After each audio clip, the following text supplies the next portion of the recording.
I'd like to call this meeting to order for December 18th, 2019.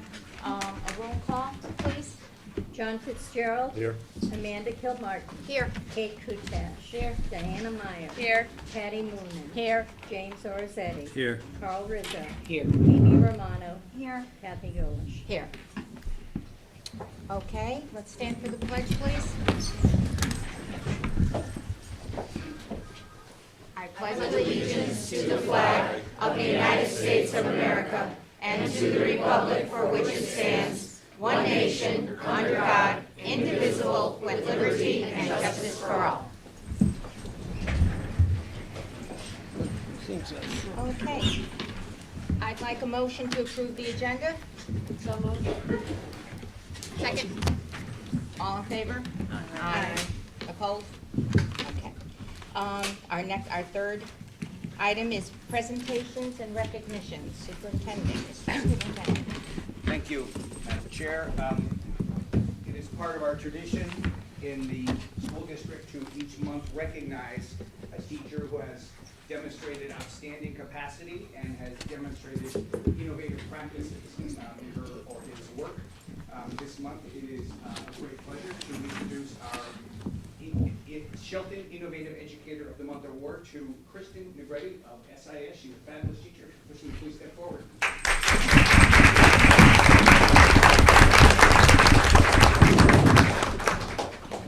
Thank you so much for your fine work. We really appreciate what you do. Now I know that, and everyone that knows teaching knows that what Kristen does every day is hundreds and maybe thousands of things, and so it's difficult for her to capture it all in a presentation. But she's going to present tonight about some of the activities she does, and we'll take any questions from the board. Would you like to step forward and use that? Okay. Thank you. Yes, it will present. So I beg your pardon, Mr. Yolish and Mr. Orazzetti, and maybe Mr. Romani might want to slide over so they can just lean back.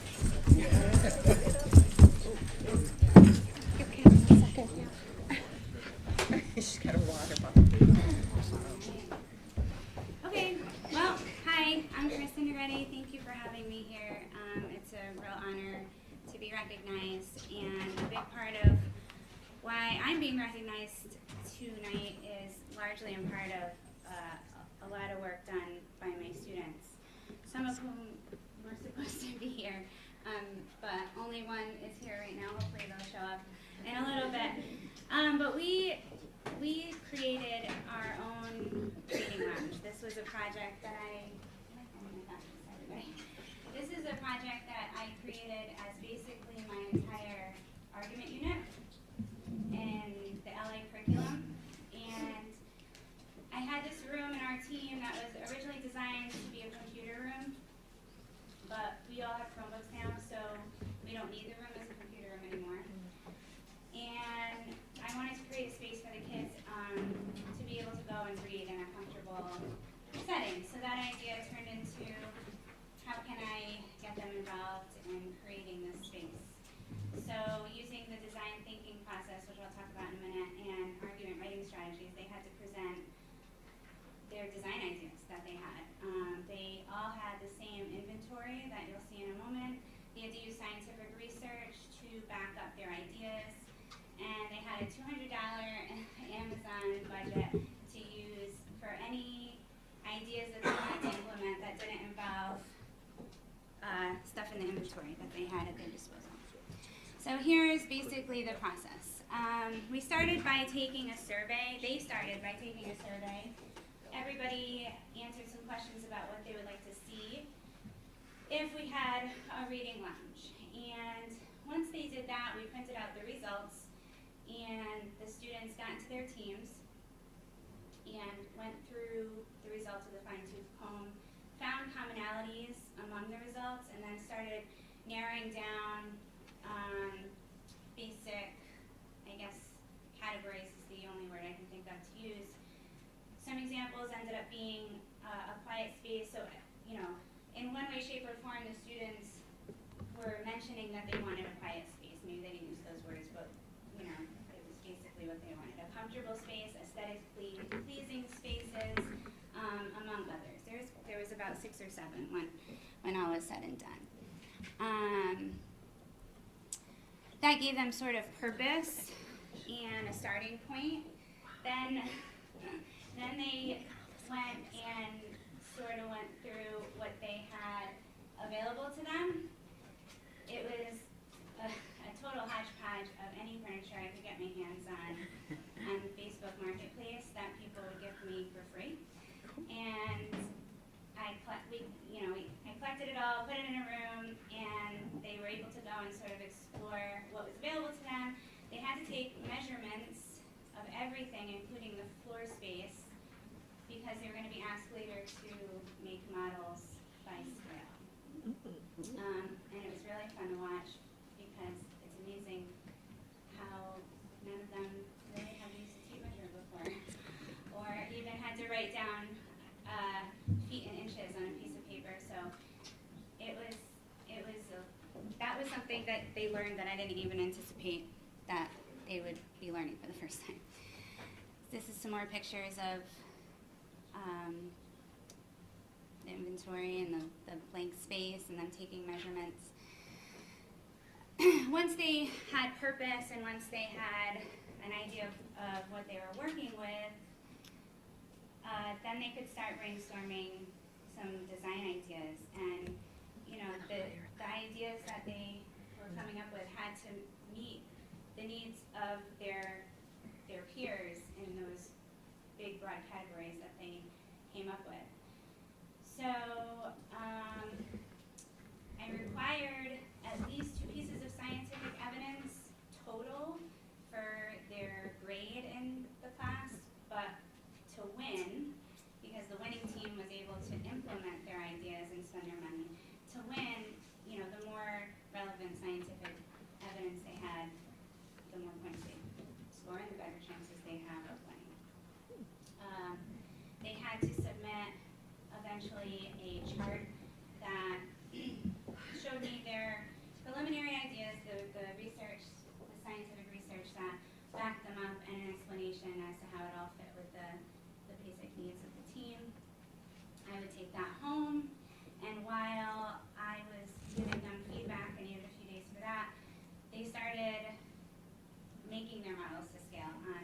We found a home styler software, and it was cool because it enabled them to make a model to scale in a plain view and a 3D view, which you can see here on the bottom left is the plain view. And the software allowed them to find furniture that pretty much mimicked what we had available to us, and then they would go in and actually put in the dimensions of the floor space and each piece of furniture, and it sort of created it to scale for them. And the 3D model is the one above that. And it was really neat because they could sort of manipulate the entire thing and rotate it and look at it from different angles. And I think there was even a feature that allowed you to walk through the room. It was really cool. And it allowed them to see their ideas sort of in real life form. After they, sorry. After they got their feedback from me back, they went back to the drawing board to see what was going to work, what wasn't, and then they started coming up with ideas that I wasn't even able to answer. They had questions that I couldn't commit to answering, and I had to call Mr. Saranich down. This is the end of last year to help us decide if this was even allowed. Taking closet doors off of the closets to make a bookshelf, painting the walls. They wanted to paint the walls, and taking out that shelf that ran around the perimeter of the room that was originally for computers that we didn't need anymore.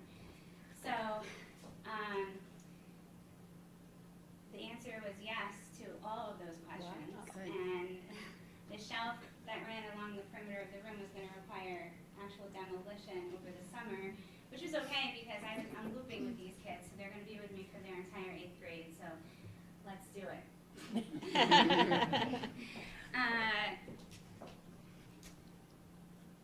Then they submitted a second round of ideas based on the feedback they got back so that I could look at it one more time.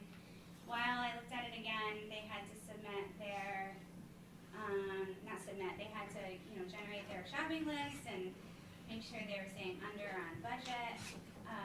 Everybody was on the same playing field as, in terms of where they could spend their money. It was interesting because a lot of stuff that they saved in their Amazon cart, when push came to shove and it was time to order, like the prices went up. Or they went down, so there are hiccups, but we made it work. This is just an example of what they submitted to me that I gave them feedback on. The ideas, the evidence, the explanation. So there was a lot of writing to it because it was my argument writing unit, but their final product was not an essay like it would normally be in a traditional setting.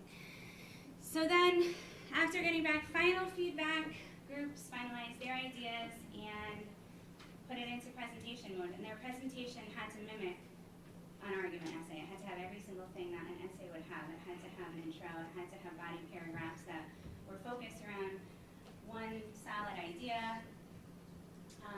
They had to think about how people would argue an idea that they had and be ready to have a counterclaim for it.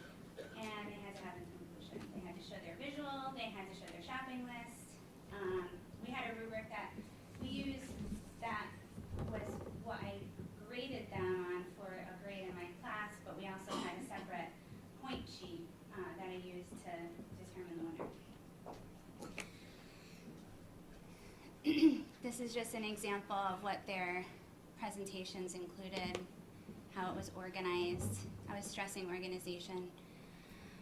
And so that's that was basically the curriculum side of it. But beyond the curriculum, I use the design thinking model, and this is something that my colleagues helped me with. Rob Sarchesky down in the Summation Lab uses this for teaching problem solving, and each step of the design thinking model I thought correlated so well with each step of what I wanted this project to look like. So I basically used this as the drive and the process, and I used the curriculum to support that process, which is kind of what we're supposed to do in the School of Innovation. So here's the winning team in their lounge when it was finalized. Riel and Lola are here. You want to stand up?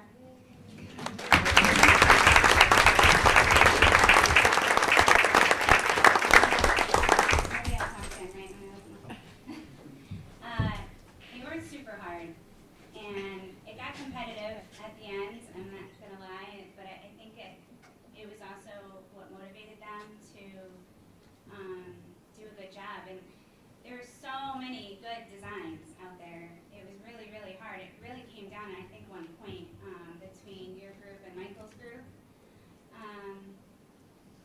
Who I wish was here. He did so good too.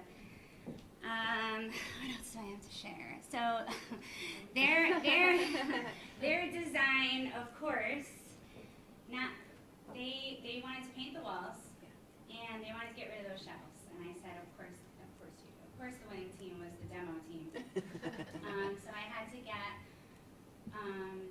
John Calhoun to come and approve the demo, which he told me could happen. At the time, he told me it could happen. So I said, all right, it was like the last day of school, second to last day of school. We had a little painting party. And it wasn't just the kids who won. Anybody who wanted to come help and help paint.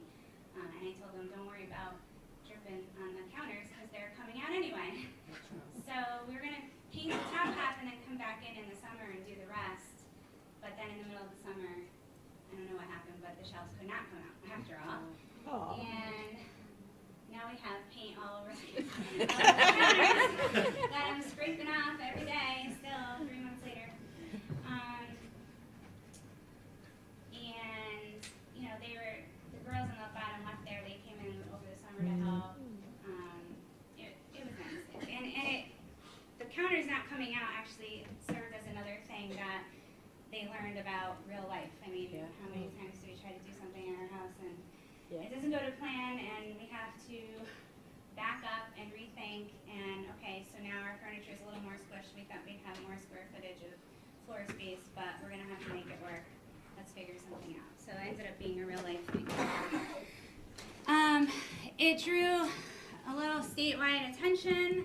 Dr. Miguel Cordona, our Commissioner of Education, has been making his rounds throughout Connecticut. He visited our school. He got a tour from some of our, Anisha, there's Anisha. She was one of the,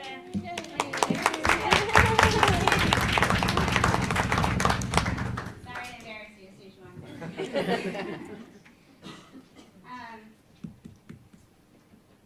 He came and he visited the whole School of Innovation downstairs and the Innovation Lab upstairs from us and the other innovation team, which Ms. So is a part of. She's in the back.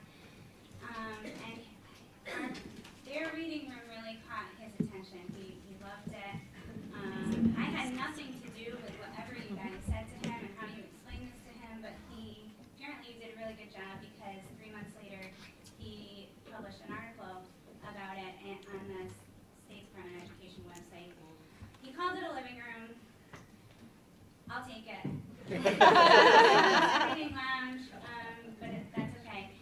Everything else he said was spot on, and the 2 quotes that I included on the slide were one of my favorite ones that he recognized from the whole process. So it was really cool. I was really just happy that they were getting recognized for something that was really special. I have to say some thank yous, Mr. Cernish and Mrs. Marks, who last year around this time, actually, when I proposed the whole idea, just said okay. Nobody ever really questioned. And my colleagues, on the other hand, thought I was a lunatic. And Mr. Bartlett, our custodian at SIS, was such a saint. Every time I brought something else into the building, he helped me. He would come on a Sunday and unlock the building for me, then let me bring in my couch so I didn't have to take it home with me because it was supposed to rain. My husband, his back is probably still out from all the furniture that he carried for me. He would stop, we would be home, I'd see something on Facebook, and he would stop at the drop of a hat, and we'd get in the truck and go get it because it was free. And throughout the process, it ended up being something they were really so into that I was nervous that one team would get wind of how good another team's ideas were, and they would kind of say, well, I got no shot, so I'm not going to keep trying. So I reached out to our parents and asked for gift card donations so that I could award a winner per class that I taught, plus the overall winner. So I had a lot of incentives, thanks to my parents, to keep the momentum going for the whole unit. And I think that is just about it. And that's just a before and after, which I thought was kind of cool to see, right? Yeah. So they did a fantastic job. I was super pleased, and now we get to enjoy it for their whole 8th grade year, except for when we have to shut it down because a pillow is thrown, maybe, because it's middle school. I still have to keep my close eye on it, and we have to still manage it well, and there's still a whole lot of work that's involved in it in terms of management. But the kids who like to go to a quiet place and read, I think really, really enjoy it. So they have a diffuser in there. They had the science behind the scents, and the color of the wall had a reason and all that. So.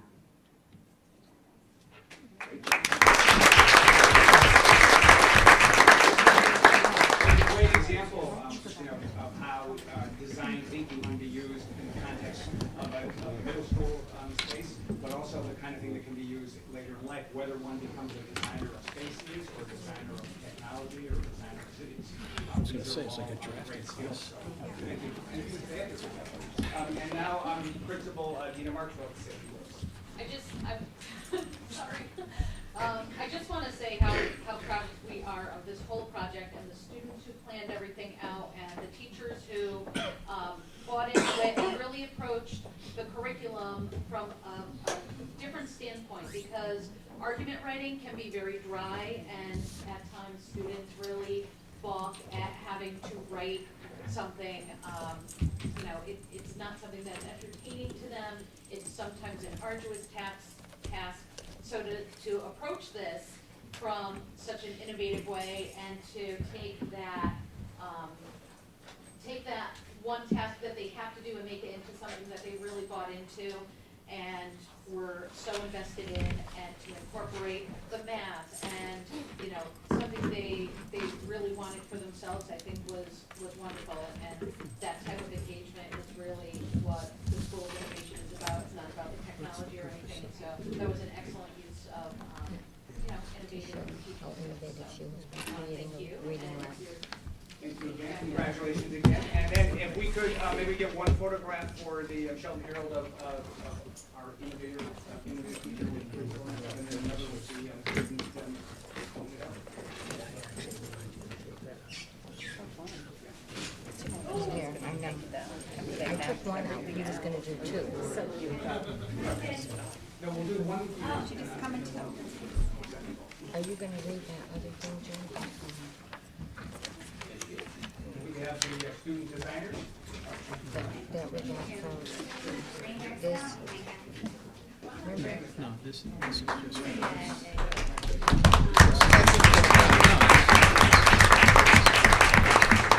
Somebody says anything, we have.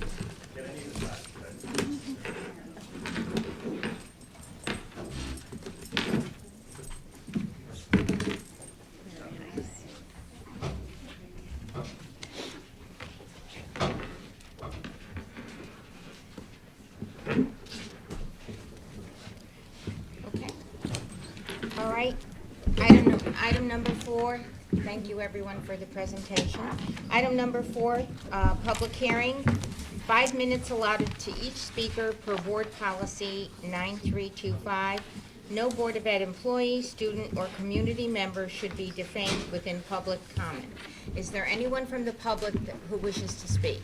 Oh, and there's a sign-up sheet right there. Well, come up. Come up here, and you'll have to sign in.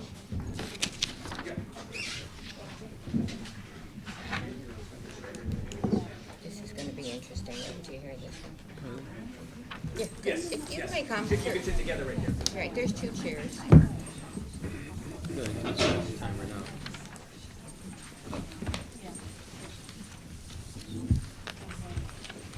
Since there's 2 of them, I'm gonna give them a little more time because they might have it. Okay? Okay. Hi, can you give us your name, please? My name is Eleni Merciades, I'm Femi. And address, please? 53 Cloverdale Avenue Okay. in Shelton. Thank you. Okay. Good evening. Good evening. First off, I'd like to say that our son is in kindergarten at Mohegan, and we couldn't be happier with the school, the staff, the community. We're completely impressed. That being said, on Monday, I picked him up from school, like I usually do. And when he got in the car, he asked me, "What's an empire?"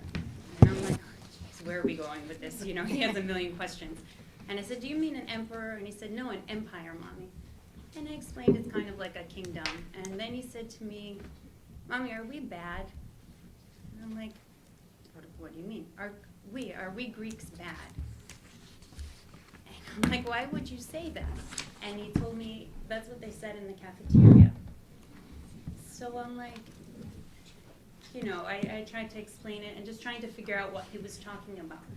And he continued, "Did we destroy things?" And I'm like, where is this going? And I just kind of went along with the conversation on the ride home. Then he told me they were making olive oil in the school, and I said, okay, that's interesting. And then he showed me a little dreidel, and I'm like, okay, that's interesting. But then throughout the night, as we read bedtime stories and were talking, he kept asking me about the Greeks. We're Greek, by the way. And, he's like, are we part of the bad Greeks or the good Greeks? And, at that point, then we had the snow day, and it kept coming up, and I contacted my sister who teaches at the school. I said, do you have any idea if something happened in the cafeteria with the older kids? He's in kindergarten, he's 6, by the way. And she said that there was a presentation by a rabbi. And I'm like, really? And she said, yes, he went in and he spoke to the kids about Hanukkah, which, it's completely okay.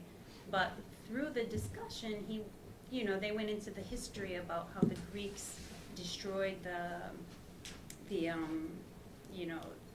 Jewish people's synagogues, and they wouldn't let them pray or read, and so I was very concerned, and we went into the school and we talked to the principal. I dropped him off at school just to find out what's going on. Why is there a rabbi in the school? Are there priests? Are there sheikhs? Like Hanukkah, I understand that we teach to a certain degree about the different religions, what's going on in the holidays. But there's a certain line. I'm all about reading books and educating. The school's about diversity. But I'm not sure if a line was crossed in this instance. Personally, when a 6-year-old is asking me if we're part of the bad Greeks or the good Greeks, I don't know if you have something to say too. And for me, the biggest shock is my son, and because I looked into it, and again, we're very happy with the school, and I know there's videos for educational purposes. So it came to my attention that my son raised his hand while Greeks were being accused that they're bad, and he said, "My dad's Greek." This little 6-year-old boy raised his hand in class, okay? And the answer is, no, you're fixed. You're from the Greeks that were fixed, okay? And I can assure you, ladies and gentlemen of the board, that this content exists, okay? For me, as a Greek at least, as a subculture of this great country, that is completely unacceptable, especially when you have a 6-year-old soul that has no understanding of what's right or wrong. And of course, 100%, I wasn't raised here, I wasn't born here, but I appreciate every single member of this community. It's completely unacceptable. So we as parents, we're here to address this issue, which we find so important, and especially, I was really debating whether we should be here or not, but I'm here for my son, because that's not right. And it's as simple as that. We don't want anything. We're not here to dwell on things. We don't want to talk about anything else. We just need an explanation, because that 6-year-old boy had to sit in that class. When we actually teach him, diversity and how to respect everybody at home, how this could actually have passed through. These people's response to him, we saw in the video, they said when he raised his hand and said, "My dad's from Greece," they said, "Don't worry, he's from after Greece was fixed," or something like that. So for me, as a fixed Greek, you guys are a great nation. You're okay, but before that, I'm sorry if I'm cut off, but we're but as a fixed Greek, I can assure you that not because Greeks were mentioned. For me, I don't care if it's about Greeks or if it's about any other subculture that lives in this great country. Right. It just They're happens. 6 years It just old. happens. It just happens that we're the Greeks that we just found out about it and we just fell from the sky, from the clouds. We would probably be just as upset if they were talking about Italian or German or, the Holocaust. They're 6. They can't understand the context. They can understand Hanukkah festival lights. They can understand the songs that they sing at the concert, and we're okay with that. What we're not okay with is having this level of conversation by a religious figure when I thought religious figures weren't allowed in school. I thought, the teachers would teach about Hanukkah and touch on all of that. So are we going to bring a priest to talk about the birth of Jesus Christ or a sheikh? It's the degree I think that this presentation happened that we didn't know about. Is there going to be more presentations? I'd like to know about it personally. I want a choice if I want my son to sit through that. I feel bad for him. He's 6 and he's questioning it because we do teach him about ancient Greeks. We teach him about the language. He feels it. He feels that he's Greek and, he's confused. So that's our concern. So we're here actually today because for what's right or wrong, and we felt that was completely wrong, and we had to bring it to your attention, especially when we're dealing with souls that still haven't lost any sense of innocence. Very impressionable.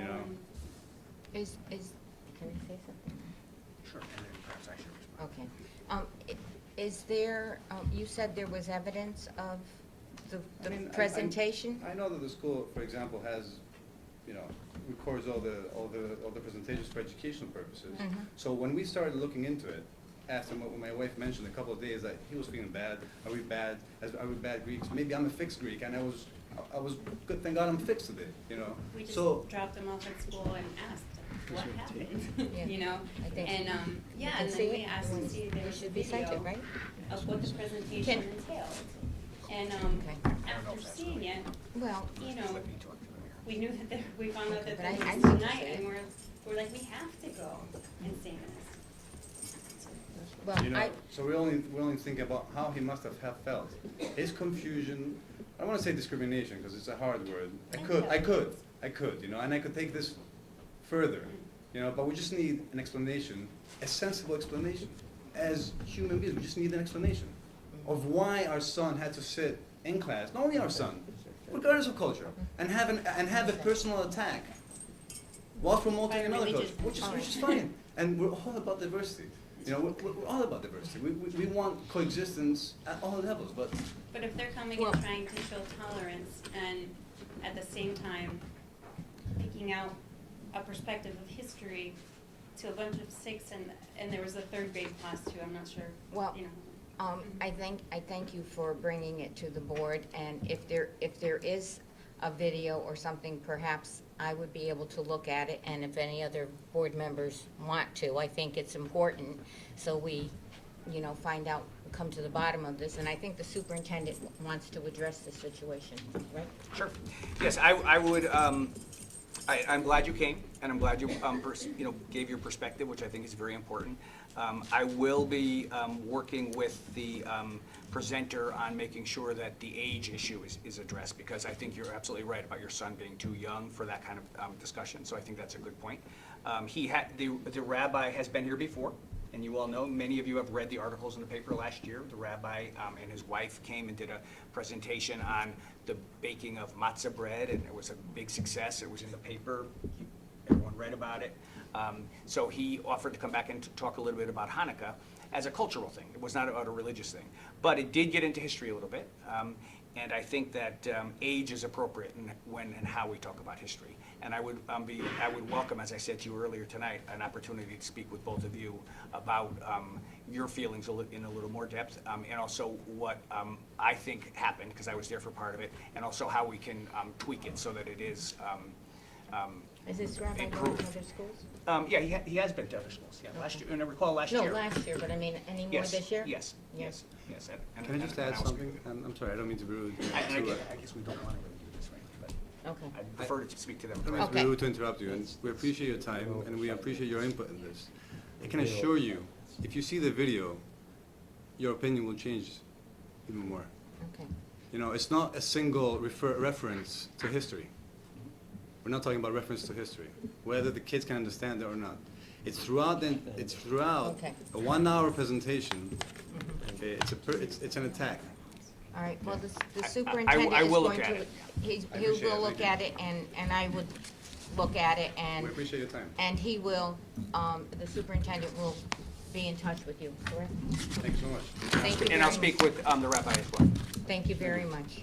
If I could just ask you, are religious figures allowed to go into the schools and, you know, is that something that's common? Yes, in by- Milford it wasn't. Well, by law, you can have religious figures in if they're doing a cultural presentation, so they can't proselytize, but they can be in. And we've had others that have come in to talk about cultural things. We have cultural people in all the times in the schools that talk about different cultural I things. understand the culture, I just, Well, culture and religion, as you know, so often You're gonna have to overlap. take this to, you're way over 5 minutes. Thank you. Okay, item number 5, the approval of, oh, is there any, I'm sorry, is there anybody else that wishes to speak? Okay, please come up, sign, and give us your name and address, please.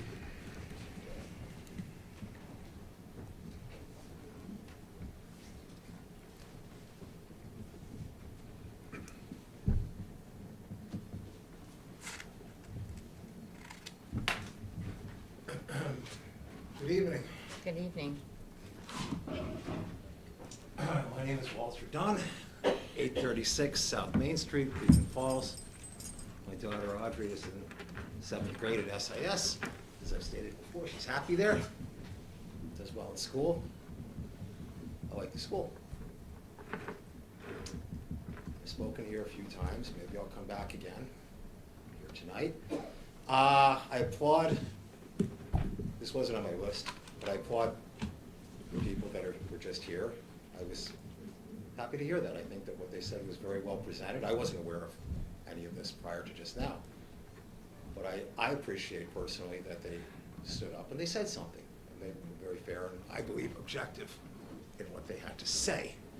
Now, as far as what I wish to say, I'll try to be brief. When I talk, sometimes it kind of goes off topic, but it all kind of comes together in the end, hopefully. So, about 7 years ago, my daughter and I went to Riverview Park, to Howe Avenue, in March. What a shame, the spinner was broken. A little spinner there that the kids ride on and has an elephant and has a horse. And I mean, I love the thing, and all the kids loved it. It was broken.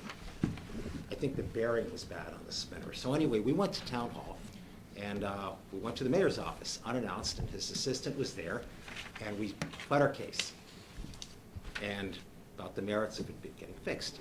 Well, sure enough, 4 days later, we went back to the park, it was fixed. This was like 7 years ago.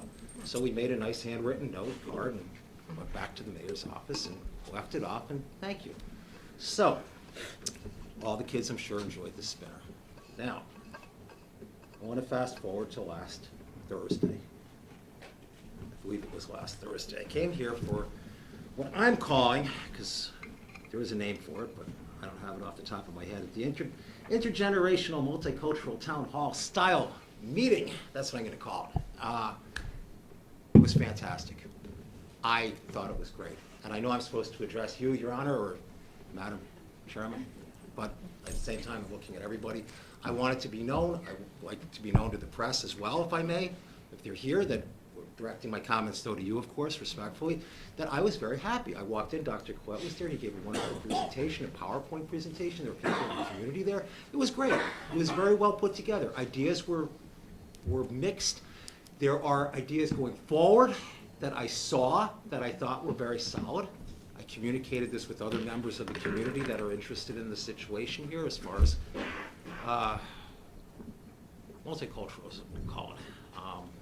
And I thought it was very well done, and there are things in place now on different school levels that weren't there a couple months ago, and they're in place. I would suggest sometimes, though, that these things get put out there on a repetitive basis. Not only is it good PR, but it's goodwill for the community, kind of up to dates, so that people feel kind of empowered a little bit. Like I said, I thought it was great. Next meeting's in January. I'd like to go back. I thought it was super, and I think Dr. Collette, in all fairness, I can be very critical, but I think he handled it quite well. I really do. I was very, very happy with what I saw. And the reason I bring this up, though, with the spinner is simple. That was fixed in 4 days. Went to the mayor's office, fixed. This is not going to get fixed. I walked out of the meeting realizing, though, that the issues that we have as far as sensitivity, whatever we want to call it, we know what the issue is. It's not going to happen fast like fixing the spinner. You can go into the mayor's office every single day of the week, and it's not going to happen, with all respect. And I walked away, I realized that. But things are being done. As I said, though, I would like to have seen more people even. I would like to see something like this put out to the general public. If somebody walks in there, though, and they're disrespectful, because Dr. Collette put ground rules out there right from the get-go, and if they are disrespectful, well, then guess what? They can't be there.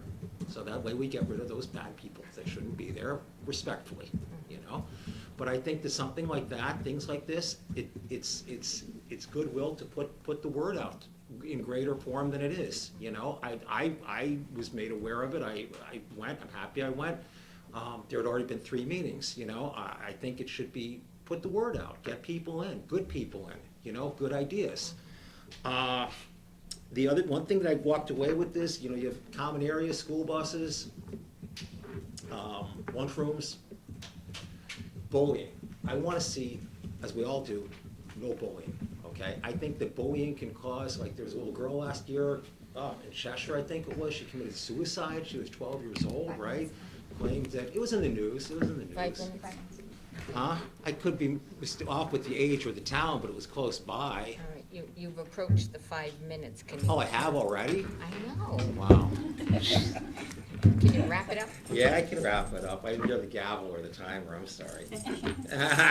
Okay, but I'd love to see a means, parents call DCF, people call DCF, I mean, that's a means, but a way for kids to be able to have a contact person, like in every school, the contact person that they can talk to, anonymously or not, if they see bullying or any kind of insensitivity, a go-to person. They're not gonna be deemed a narc or a rat or anything like that, you know, where they can go and try to prevent that and combat that. And I'm gonna share up the next one. I like to see the Gay Straight Alliance at both high school and SIS march for real. It's Gay Pride 2020 in New York City. I think the PR on that would be great. I think would be great for the kids. I think would be great for the community. Think about it. Something to consider. Thank you. And I appreciate your time. Thank you. Thank you very much. Is there anyone else from the public who wishes to speak? Anyone else from the public who wishes to speak? Last call. Anyone else from the public who wishes to speak? Sensing none. Okay. We're closed on that. Item number 4. Now we have item number 5, approval of the minutes, the regular meeting November 20th, special meeting November 25th, and special meeting December 11th. So moved. Is there a second? I'll second Okay. I just have a, what? Yeah, you have a motion, Oh. second, all in favor? Okay. All in favor? Aye. Opposed? Motion carries. So, but I want you to bring that up. What's that? About the correction. Okay. All right, I just have a, what? Yeah, You want an approval of minutes? Oh, yeah, okay. yeah, see? Okay. Well, you- Mr. Orzetti. Okay, I just have a correction for the minutes for November 25th. The very first line, Chairman Mark Holden, sorry, Mark, have to change it to Kathy Olis. Okay. And on the last, on page 3 of that same minutes, where you stated, Kate Kuchash stated it has been customary to have a Republican and a Democrat on negotiating teams. At that point, I asked the Democrats, and it was decided, it went back to Amanda Kilmartin was going to replace Carl Rizzo. So there was a Republican and a Democrat on the negotiating team. So can you add that in, Diane? And then, Okay, what so, is it, I amend my motion? yeah, Yeah. Approved as amended. So we have to vote on it again? a second. Okay, second, all in favor? Aye. Opposed? It's all the medication. Mr. No, wonder a Herzog. lot of, Okay, and now we have item number 6, communications to the board. Yes. Do we have communications? Yes. Okay, Ms. Romano, Mrs. Seeing that Romano. Mr. Orzetti is very quick to move forward, I was not able to do some communications at the last special meeting. So we are going to, I'm gonna do it tonight. This was something that was given to me. I have, I think, 10 copies, so I'm gonna just read it for the record. it's all the steroids that we, I'm gonna just give it to the board members first. to And make sure I Diane, have enough. and Yeah, Diane. You don't have to give one to me because Okay. I think I have Just that. so I make sure I have enough copies first. Okay. And then I'll just, and then we can just hand out the rest, sorry. My paper's wet. I needed that too. Did I leave myself one? No, I got it. You- I did? You gave it to Jim or you?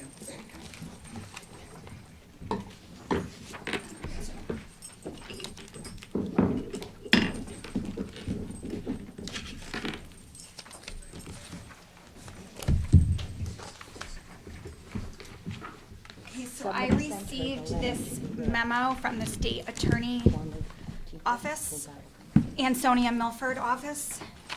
It is a memorandum that was given to the Shelton Police Department from the state attorney's office regarding Beth Smith and John Scarrett.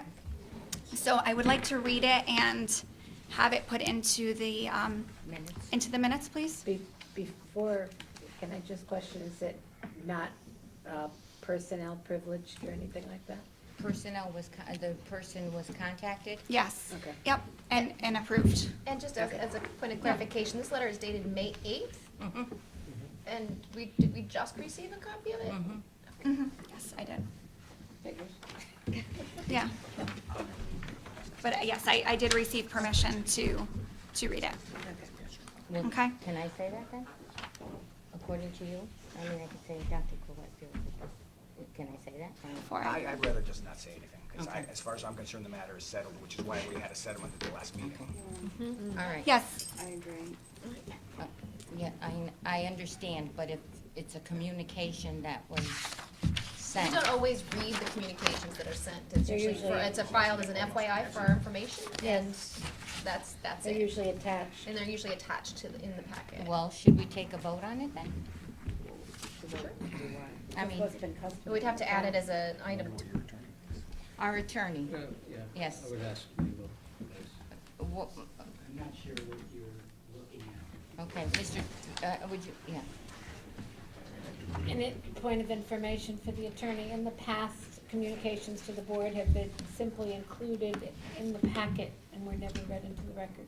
I mean, this portion of the meeting. Correct. Right.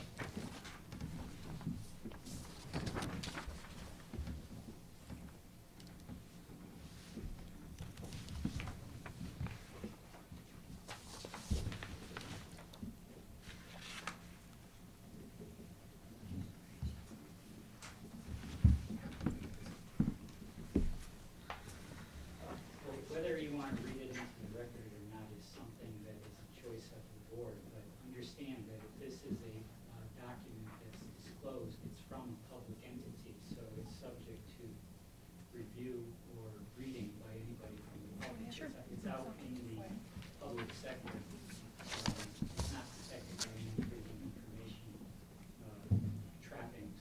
So if the board chooses to read it, they can read it. If it goes into the minutes, it becomes part of the record and those minutes also. And it's a public record that anybody can look at. So just as a point of clarification, it's a matter of public record, regardless of whether we read it into the record or not. And if a member of the public wanted to access it, they would be able to do so. Well, it's presented to you, so it's going into your record. Whether you read it or not is the issue now. So- Madam Chair, may I ask a question? You How may. did we receive this memo? This was, Because it's sent. addressed to three tops. No, yes, but it was also sent to, I believe, Mrs. Romano as secretary for the Board of Ed. Okay, so With- now I understand. We From- shouldn't have anonymous letters being read, right? Well, she could give you the people that she has the letter from, I believe.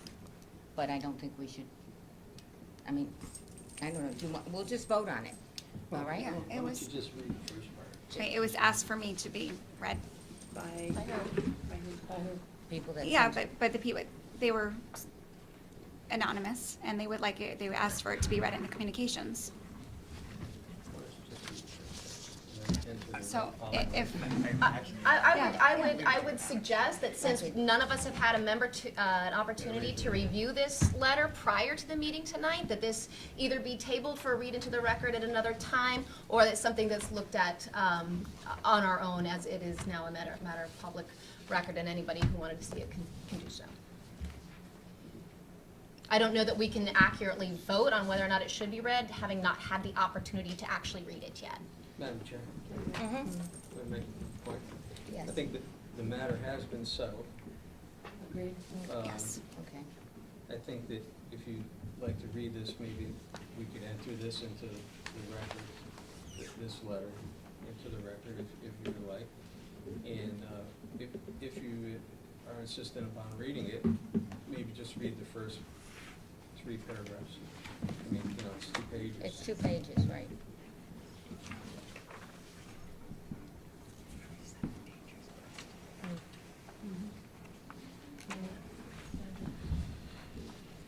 I think there's a compromise. I don't know, what's the point? Well, actually, the point would also maybe justify our settlement. Right. It was supposed to be read at the last meeting when we were making our decisions. Yeah, but, And unfortunately, sure, time. but that All discussion questions are was supposed in to executive All session. questions are supposed to be addressed to the chair, you're Right, supposed to sorry. be, you're Excuse supposed to me, be recognized. sorry. Forget who I am. May I ask a question? Yes, you may. Are we setting a precedent of reading anonymous things that are sent to us? I would hate for more people from the public to start This is sending us anonymous. stuff and saying, can you read this, can you read that? This is Well, I just think it's kind of odd. Yeah. I just don't want the general public to just start flooding us with stuff that they anonymously want read, because it'll really take the focus away from our mission.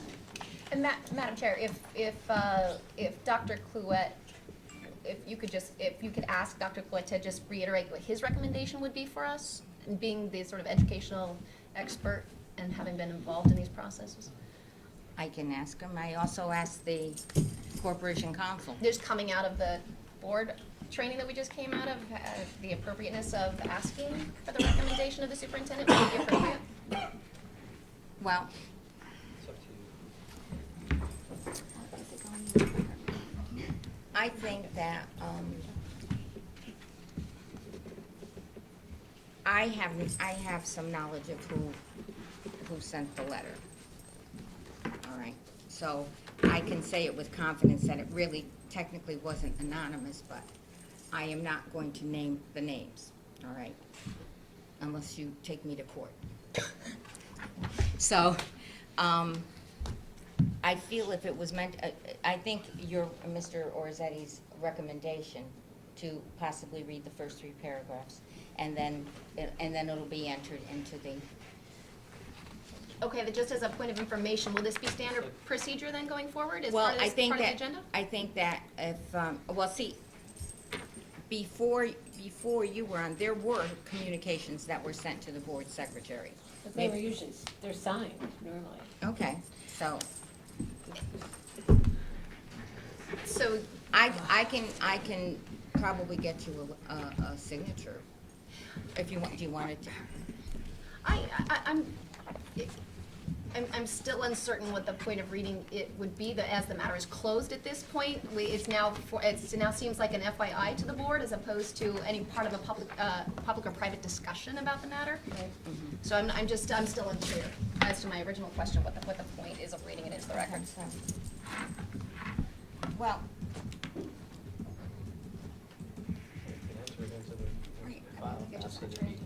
okay, then we'll just enter it into the minutes of the meeting, and if anybody wants to check out with the minutes, then that will be, how's that? Right, that sounds great, that's fine. Good. Okay, We're hiding, Art, we'll just call into the minutes. okay, is that okay? Yeah, I think so, yeah, and again, I don't know that letter, she would have to have something put in her file, we don't just put things in people's files. Okay, well, can I ask? No. Let's, Yeah, this is nothing. Okay, well then we'll just, what we will do is we will just have this entered into the minutes. And can we agree in the future that anything communicated to the board would be signed before it That would would be be, forwarded to us? that would be a policy. That would And be a policy communicated that to we the would have board to in bring to advance of policy. That would All be a right. board policy. meeting. Okay, If you want it entered into the minutes. we want it, right, Okay.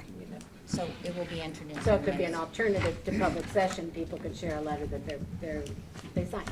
Okay, all right, I agree. okay, is that fine? And did you have another correspondence as well? I apologize, here it is. Which I'm Just say assuming you I received could a holiday receive, greeting and or whatever. Right, we received a Happy Holidays card from Chinny and Muser. Okay. Yes, it was was. signed.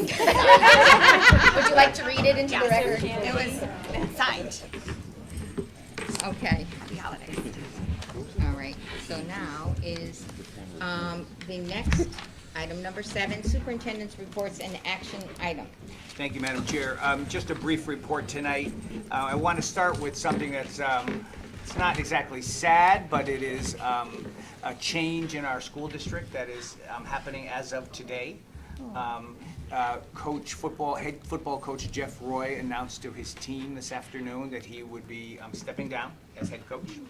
He met with me earlier in the week, and I communicated with the board chair. that he would be stepping down. He had a meeting with me, and he's doing it for all the right reasons. He's had a good run. His children are coming to the age where he wants to spend more time with them. He loves the game. He loves the kids. He's run a fantastic program. He'll be truly missed. He runs a really good program. And I've seen, as you know, I've seen a lot of football programs, and this is a very good football program. With that said, Mr. Superintendent, if I could, Yes, sir. if I could interject one thing, because I am a big football fan. So, I think Coach Roy holds the record. I believe he Yes. holds the record for the all-time wins at Shelton High School. So I think I'd like to get a vote of congratulations to our now former coach, congratulate him from the Board of Education. Yes. So, all in favor of sending a congratulations to the Okay. Coach Roy? Aye. It's unanimous. And So he will be missed. congratulations, and he will be greatly missed. The all-time winningest coach in Shelton High School football. Shame. very excellent, top-flight That's a coach, shame. no question about it. I'm kind of sad to hear that. Yeah, no, I am too. Also, I wanted to let the board know that the next generation, famous next-gen science standards informed the latest set of science tests that were taken last year around the state. It's a new kind of test. It reflects the kind of challenges that our students are going to face as young people, as young adults. Don't forget, a child that's 12 years old today in our district will be entering into the 20s, the 2020s. The new decade starts next week, and at the end of this coming decade, those of us who have been around for many decades, we can count on the decades, but kids that are 12, not so much, right? A kid who's 12 now will be 22 when this new decade ends, and the challenges they're going to face are going to be significantly different than anything we've had really in the history of our planet. With that said, the new test is challenging. Once again, with the great work of our teachers and concentration of our students are above the state average, and we are pleased that we're in that company, and certainly we look to make more progress as we move forward. I thought the brief board orientation that took place before the meeting was useful. I think it was a reminder to some and new to others, and I just think it was a good opportunity for us. And then I thought that there might be an opportunity to, it's not the kind of thing that necessarily requires a board vote, but it does, in my view, in terms of co-governance, this segues into the earlier presentation. So the idea that we do this together, the idea of whether we should have an additional option for a 3-hour delay. So right now, as you know, and there was a time years ago when we had 90-minute delay, and then we went to 2-hour delay. The weather, in my view, and in the view of meteorologists I work with, other superintendents, et cetera, the weather patterns are changing, and they're likely to, they don't change for a season. They're likely to be changing for a long time. With that said, I would like to move forward, but I would like board support for moving forward to having an option for a 3-hour delay. So Now- going 2 or 3? Yes, and it would be announced very clearly, and the principals, by the way, are fabulous about getting out directly to their parents and saying what time school is going to start. So that would remain the case regardless. Other districts have it. Other districts have moved into this area because when it snows and sleets starting at like 5:30 in the morning, even with a 2-hour delay, sometimes it's hard to get all of our parking lots done and all of the side streets. As you all in this room know better than I, Shelton's big with lots of streets, and we're a relatively big district by Connecticut standards with lots of parking lots to take care of. And so having that option would be something that I think would give me a little more flexibility. I've talked to Deb Keller in her role as the head of the teachers union, and she's very interested, and a number of our principals, several of whom are here tonight, are interested. I talked to our lunch services people, Whitson's, about how they do that in other districts, and they would have a plan to be able to serve lunch. So everyone, by law, of course, we have to serve lunch to people that qualify for it. We would be able to do that. Is it ideal? No. Snow days, by definition, are not ideal, and I prefer to have no snow days and go straight through. But obviously, yesterday was a good example of a day that we couldn't have had school. Today was an example of a day that 2 hours was enough.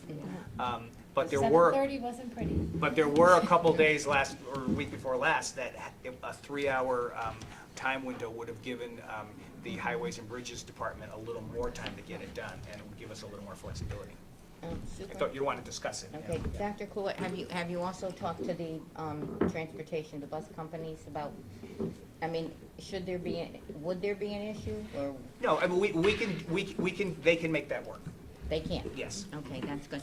I have to say that, I think at this point, many of the parents would prefer to have I know that you would use the 3-hour delay as very sparingly, Yes. thank you, Yes. yes. Yes. And I think the parents at this point would rather have the kids in school, and the teachers and administrators would like to have that, because right now, what are we, 5 days?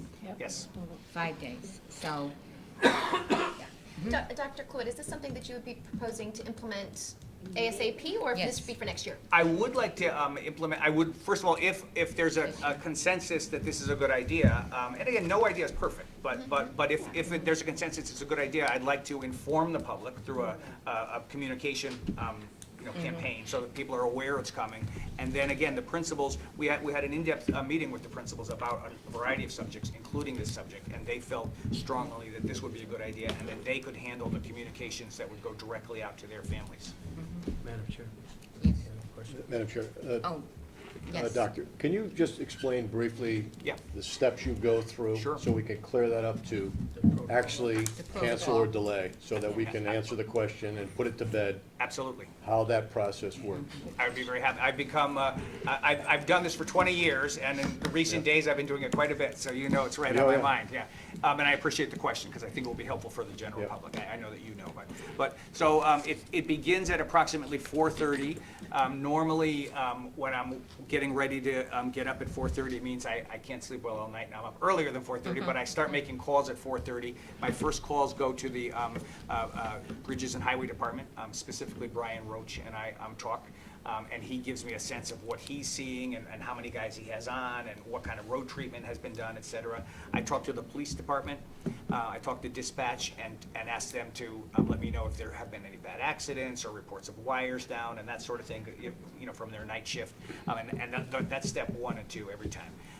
Then I talk to the bus company and just touch base with them, and then I talk with regional superintendents. Specifically, I like to talk to, I don't limit it to this group, but I always make sure I'm talking to Trumbull, Monroe, Derby, and Ansonia, because I think that kind of captures both aspects of Shelton, in a sense. And then once a decision is made, whether to delay or not. Well, if there's no delay, then my team gets to just sleep through.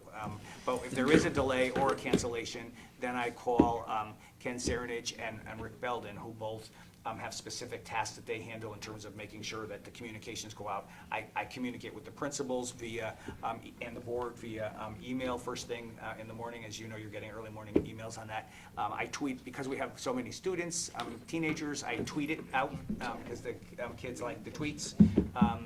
And between getting it on television through Rick and on our website through Ken and through, to all of the teachers, through the administrators, et cetera, I think we have a pretty good communication plan in place. Now, every once in a while, there's someone that, and principals know and teachers know, every once in a while, there's someone that shows up at the school and says, what school closing?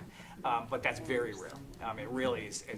I think we have a good communication plan in place, and I think the toggling back and forth between a 2-hour delay and an occasional 3-hour, like other districts are doing around here, I think would not present a big problem for families if they were well informed in advance. Yes.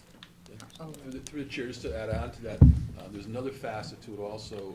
We participate in a weather notification service that gives us very detailed information leading up to any weather events. We get notified via email and text to keep an eye on. They're giving us, up-to-date hourly information, starting the day before in some cases, of what they think is going to happen.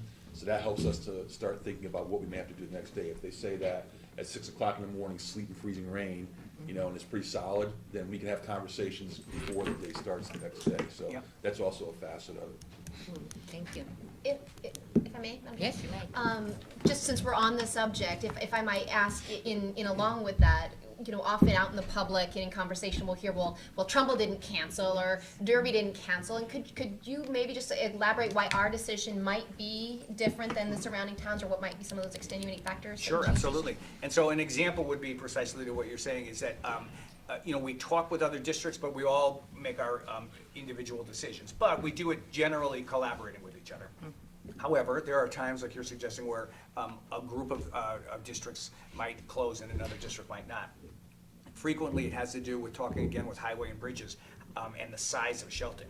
So if they tell me, look, we're struggling to get the streets done. I cannot get your parking lots done.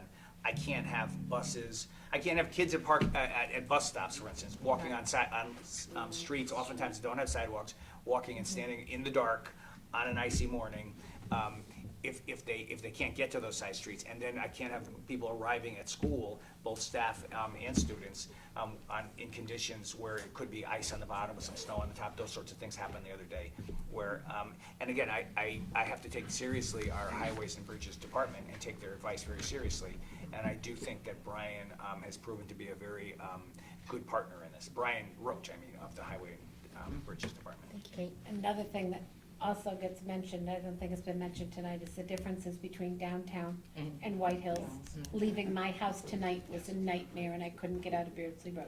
Really? But down here, the streets are just wet, so that's why I was late. But it's two totally different worlds. I have a question for you.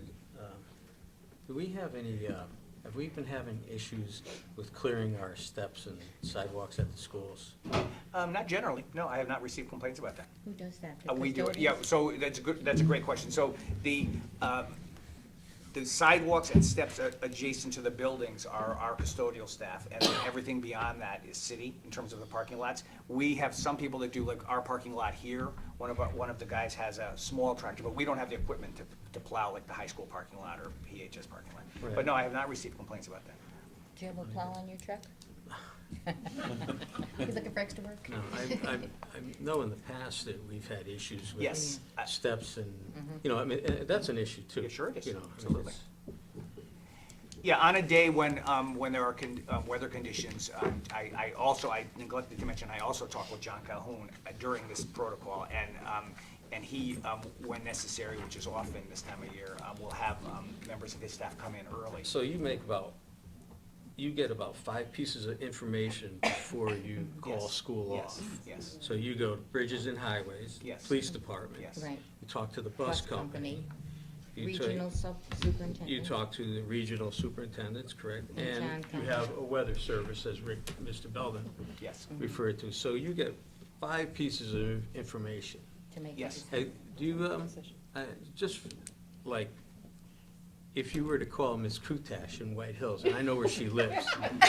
and Right across from so, your brother. right, well, You know? I know that her weather Yeah. is, Yeah. and I live by the high school. Yeah, I know. And I know that my brother's weather and your weather is, you have snow, I have rain. Exactly. And then, you know, That's right. it's, but I mean, do you actually even, do you call anybody around or? No? Well, again, when I talk, I I mean, think. because I'm here to volunteer, police Ms. department. Kutash is I knew that was coming, yeah. I'm sure My she's phone up is off at, at I 4 know o'clock. she's up at 4:30 in the morning. Well, Mr. Rossetti, I try to maintain good relationships with board members, and I'm not sure a 4:30 a.m. call would help in that regard. But in any event, when I talk to Highways and Bridges, they have a sense of the whole scope of the town, and clearly that is one of the subjects. And when I talk to the police, I also ask about that, because of course Well, the they're out, patrols are. so they would know. So they report back, and they have at times. They sometimes called back and said, oh, it's suddenly it turned into a mess in the last 15 Well, minutes. because, Mr. Superintendent, I'll be point blank honest with you. My phone was ringing off the hook for the last couple of weeks about Yeah. why we had days Days off off when that- it didn't yeah. snow, and, Yes. you know, it's, Welcome back, Mr. Rossetti. You forgot that part. and that's early too, maybe not 4:30, but it's early, it's 7 o'clock in the morning. Are you kidding me? I gotta take a day off from work? You know, type of thing. We type got of phone emails call. too. Well done. I have also received some communications. I think we all have. Yeah, we all have, yes. But hopefully, I like the 3-hour thing. Yeah. Absolutely. I think it's a. Well, at this it's point, an option anyway. 5 days. Is that something that we need to vote? I think so. I don't think so, but you could if you choose to. I think that it's really, we already have in place, this is really a variation, but I wanted to share it with you. My point is that I wouldn't want you to be surprised and hear about this. I think it's important that it's shared. I think we can make a motion that we give the superintendent the option, Yeah. the opportunity that if a 3-hour delay is necessary, that Okay. he could make that call. Okay. I'd like to make that motion. Second. Okay. All those in favor? Aye. Opposed? Okay. All right, thank you. Motion passed. All right. Should we Now have you have a little extra time. Now you have an extra hour. Extra hour to Appreciate play it. with. Thank you. Okay. The teachers like to think. And final thing on my report, Madam Chair, is the proposed, and this is, a key word here is proposed. This is not an action item, so this is simply an item for discussion, but a draft version of the 2020-2021 calendar with holiday lists included. So you have a copy of that in your hand, board members? And this is one of the, there are several things that board members across the state do as part of their basic, mandates, and one is to set the budget, of course. One is to hire a superintendent. Another is to set the calendar. And so next year, of course, as you can see, the Labor Day is the 7th of September. So school traditionally in this district starts after Labor Day. Ken Serenage, our assistant superintendent, has done a lot of work on putting this together and also sampling what other districts are doing. And I would welcome Ken to lead us in a discussion of this and take some questions. Sure.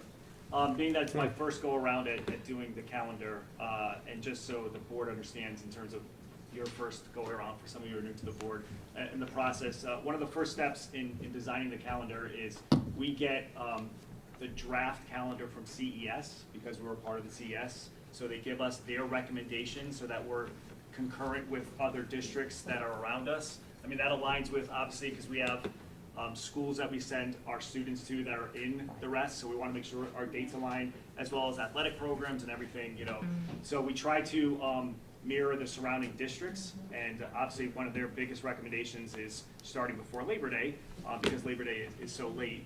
And then being my first year at this go-around, it was really just rolling over the calendar from last year to this year. I figured as a new board as well, you can see there's not significant changes to this calendar that you're seeing in front of you from calendars in the past, with the exception of Labor Day. With that being said, based on discussions that the board has had, based on presentations or public comment, on the flip side of this calendar presented to you, there were inquiries about religious holidays and the celebration of religious holidays. Those are all the religious holidays from all the major religions listed that occur during the school year. There are several of them that occur during the weekends next year that I did not put on this list. The ones that are highlighted on the list are the only 2 religious holidays that we celebrate in our or recognize in our calendar. So that's what's there. I also included at the very bottom the board policy 5113, which addresses attendance. This topic did get brought up, and I just want to make sure that all board members are aware. Despite the recognition of a religious holiday or not, if a staff member and or student presents that they celebrate that religion, they are allowed that day off without penalty. So that is part of the policy. So whether we celebrate this or recognize those holidays on the calendar or not, we still have a board policy that honors specific religious observations from families. So with the board's consent, we're looking to have you review this calendar. Any feedback you'd like to provide tonight would be helpful. We can make some updates to the calendar. We really would like to try to have this calendar voted on at next month's board meeting, so we can put that into play for going into next year. Yes, yes. Because we've had input, how about with new leadership and all, how about a consideration of maybe Yom Kippur being the highest holy day of the Jewish faith? We are the last town in Fairfield County to give no Jewish holidays, holy days. So just as a suggestion to include Yom Kippur as a day off. I know in Stratford we get one Rosh Hashanah and one Yom Kippur. I'm not necessarily looking to go that far. Orange goes, one of those two has. Yes, of course. I could, in preparation to do some research, first of all, Yom Kippur is on the back, as you can see. Rosh Hashanah next year falls on a weekend, so it's something that we wouldn't even have to consider. To do some research, again, I mean, the key word of the night is rest, with Chip Dume being here at CES.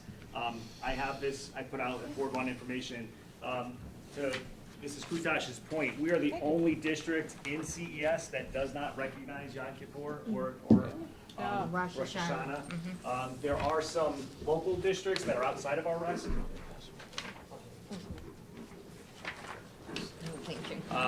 that you can see, that do not as well. I gave up all my copies, but I'll go around. The valley towns, basically, and so in New Jersey and so on, they do not recognize that. But some of the towns that are also in ACES, I didn't include all the towns in ACES, but the local ones like Milford and Orange, they do. They have a high population. Yeah. As Dr. Collette pointed out, this is a decision of the board, so this would be something that the board would make a recommendation, and if that's something that they would want added into the calendar, then I would add that in for the vote for next month. Question. Regarding the policy, regardless of whether or not these holidays on this list are schools open or closed, I know that it says that they can be exempt from being absent, but is there anything that guides teachers and coaches in terms of them preparing their calendar? Because I think some of the things that we heard this year were that's great that my kid can stay home, but that means she's going to miss a field trip, or that means she's going to miss an exam, or that means that he's going to miss a football game. Are there considerations built into our district policy about making sure that there aren't some critical events happening? So this year, being new to this office, we've made some conscientious steps about recognizing those. Particularly to your point, you said field trips. Now, we updated all our field trip forms this past year, and now on the field trip form, there's a checkbox on which staff, if they're submitting to my office approval of field trips, they need to align it with, because they have contact with the religious calendars to make sure that the field trip does not conflict with any religious events that are taking place. So that's something new that we just put in place. But I wonder if it's worth taking up in policy committee, maybe adding to that.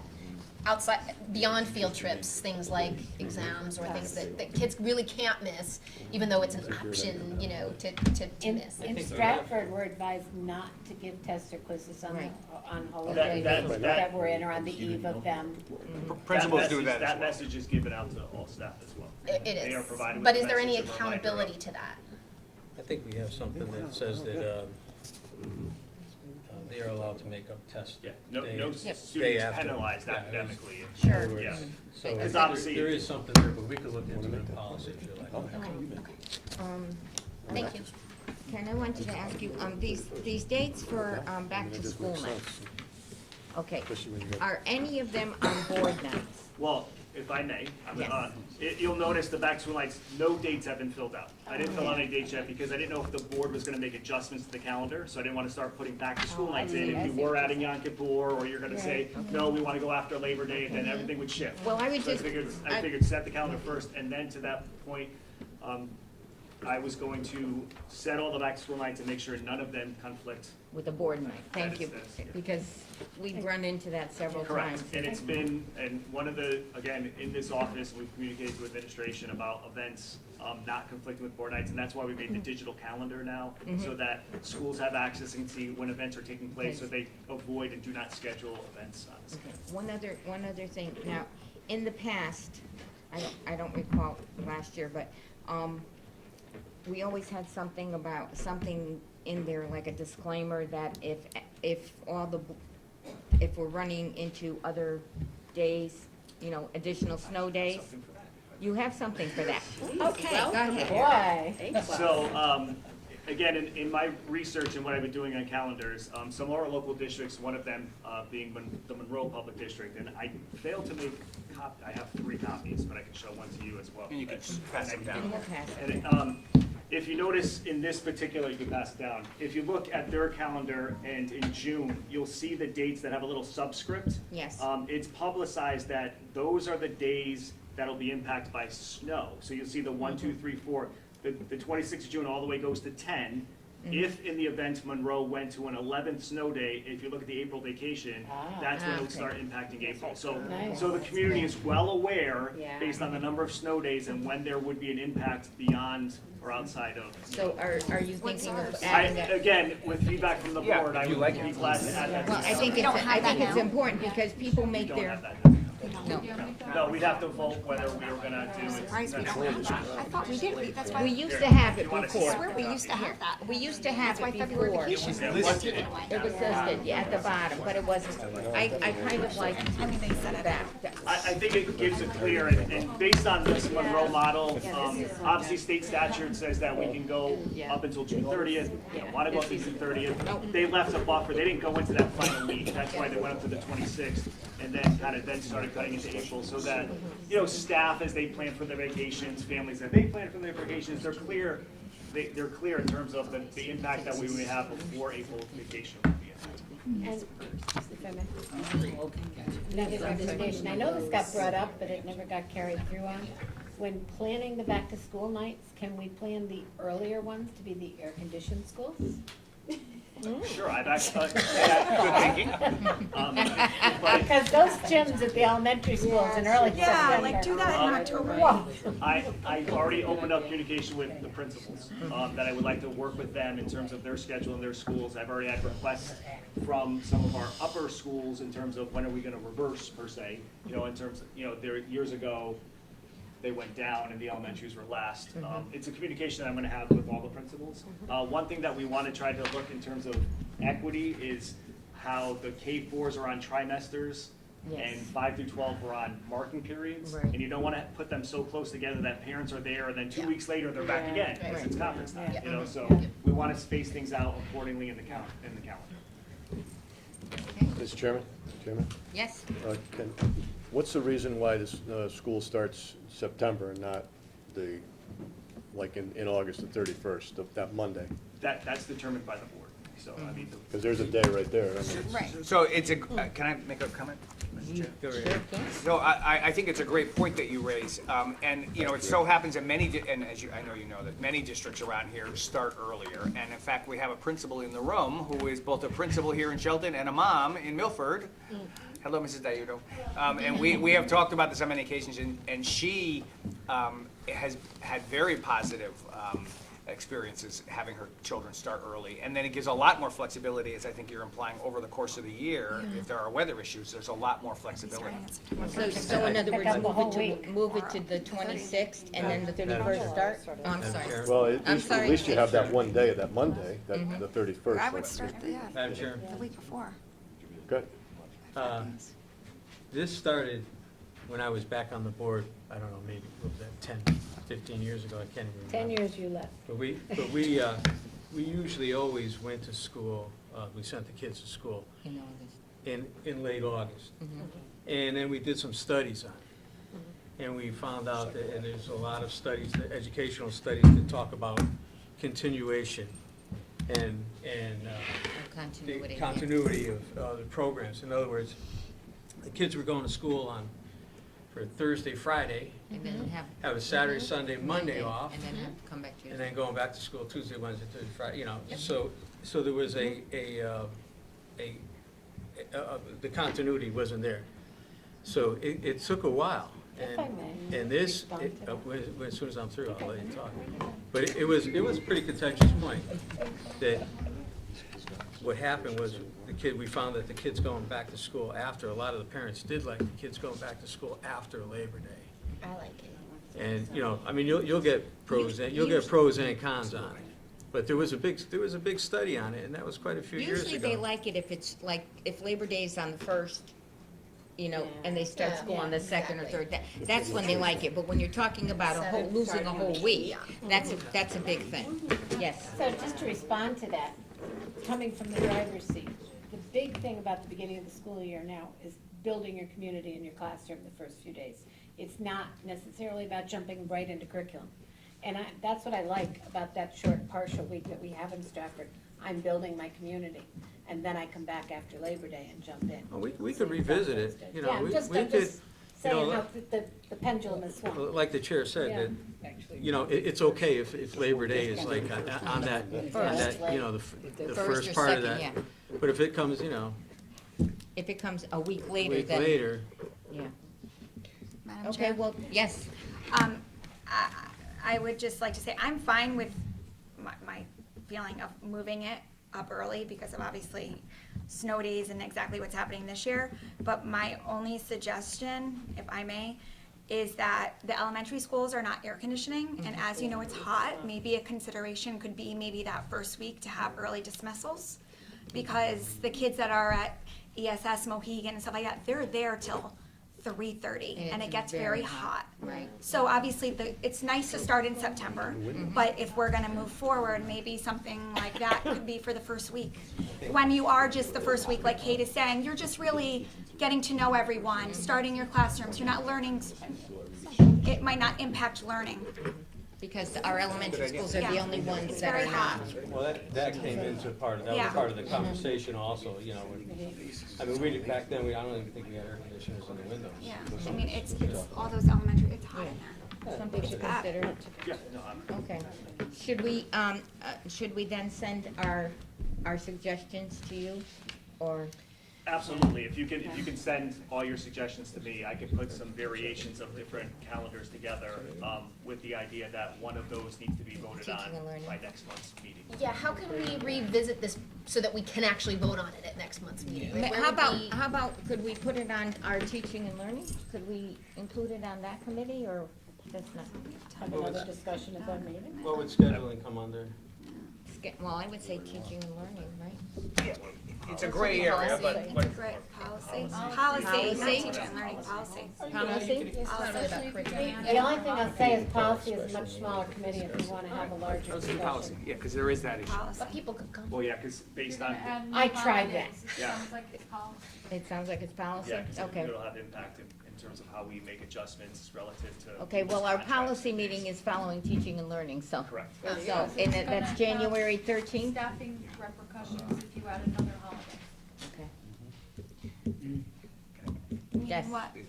Well, Could she Okay. comment? if you change Could she comment? the course of, if you change the course of someone's employment, since the majority of our staff are, a member of a collective bargaining agreement, we have to negotiate the impact of adding another holiday, plus you're gonna be paying people less for, working less days. So there's policy implications here on what that new holiday may or may not look like in terms of our employees.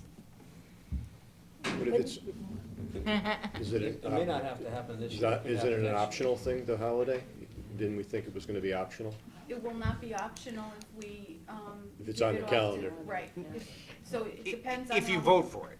But, so this holiday would actually detract from the total number of days of school? No. No. We have to have So 180. We have to have we have to have the number, it's just gonna. Right, so help me understand how it changes the number of days that teachers work.